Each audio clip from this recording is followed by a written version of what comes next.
In every life, there are moments when we feel small, moments when our strength seems too little, our voice too quiet, our efforts too invisible. But history reminds us that even the smallest hands can carry the greatest purpose. Tonight, let me take you back to Nazareth, to dusty roads, warm sunlight, and the simple home of a young boy who would one day change the world. Before the miracles, before the teachings, there was a child, a humble, gentle, determined child, who showed that greatness doesn't wait for adulthood.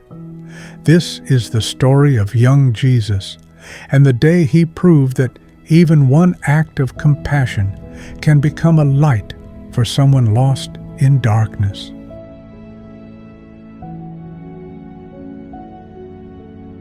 The morning air carried the scent of freshly cut wood.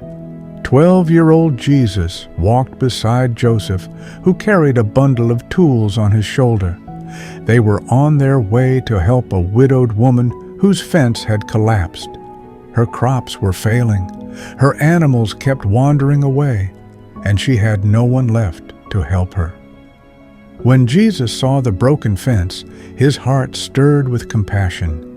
Joseph placed a gentle hand on his shoulder. "Son, every small act of help is a seed of hope. Remember that." Jesus nodded and began to work, but the wood was heavy, the sun was rising, his young arms trembled with exhaustion. The widow hurried over. "You've done enough, child," she whispered. "Rest, it won't matter." Jesus looked up, tired, sweating, yet calm and certain. "It matters," he said softly. "Even if no one sees, God does." And he stood again.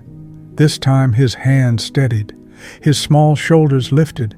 He worked with a strength far beyond his age. Villagers passing by slowed down, drawn by something they could not explain. By late afternoon, the fence stood tall, strong, and renewed. The widow's eyes filled with tears. "Why did you work so hard for me?" she asked. Jesus smiled gently, because sometimes God sends help dressed as people, and today he let me be that help. As Jesus and Joseph walked home in the evening light, Joseph asked quietly, "Son, where did you learn to speak like that?" Jesus looked toward the horizon. "When someone needs strength," he said, "we must become strength, no matter how young or small we are." Joseph nodded slowly, realizing the truth. The world did not yet know this child, but one widow had already seen his light. Sometimes we are told that our efforts are too small, too late, or too insignificant. But greatness begins where excuses end. When you choose to help, when you choose to stand again, when you give your best, even when no one is watching, you become a vessel of hope, just like Jesus did, even as a child. And perhaps someone's miracle will begin with your simple act of kindness. If this story touched your heart, then let your light touch someone else's. Share this story with someone who needs hope tonight.